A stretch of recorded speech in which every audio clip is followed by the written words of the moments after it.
शुक्र ग्रह के बारे में कुछ जानकारी। शुक्र ग्रह पर शाम बिताने की चाह रखने वालों को तब रोमांच हुआ जब करीब 4 वर्ष पहले वहाँ के वायुमंडल में फॉस्फेन की खोज हुई।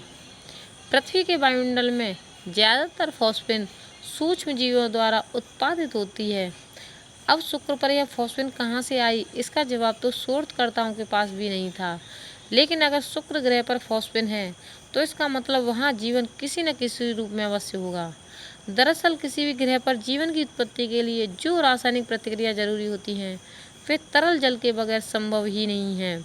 जीवन खुद में एक अविश्वसनीय रूप से जटिल घटना है, इसलिए इसके लिए एक जटिल वातावरण की जरूरत होगी।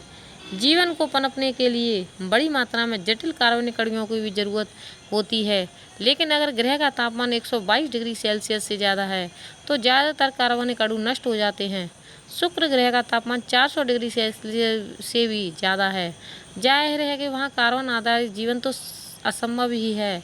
हालांकि शुक्र के ऊपरी वायुमंडल का तापमान इतना कम है कि पानी की बूंदें बन सकती हैं और इस प्रकार यह जीवन की शुरुआत के लिए उपयुक्त हो सकता है। लेकिन इसमें भी समस्या है।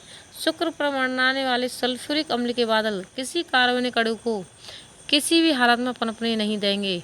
इसके अलावा शुक्र के वायुमंडल में कोई भी सतह या खनिज कण नहीं है जिस पर कार्बनिक अणु इकट्ठे हो सकें।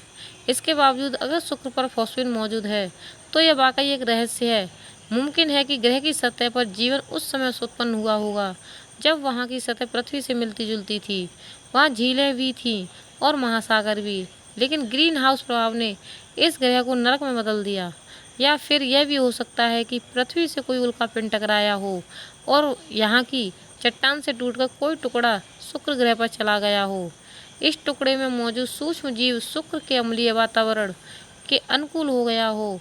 तीसरी संभावना यह है कि शुक्र पर कोई खास जीव पैदा हो गया हो जो आज भी वहाँ जीवित हो और इंतजार कर रहा हो कि कोई उसके साथ एक शाम बिताने वहाँ आए।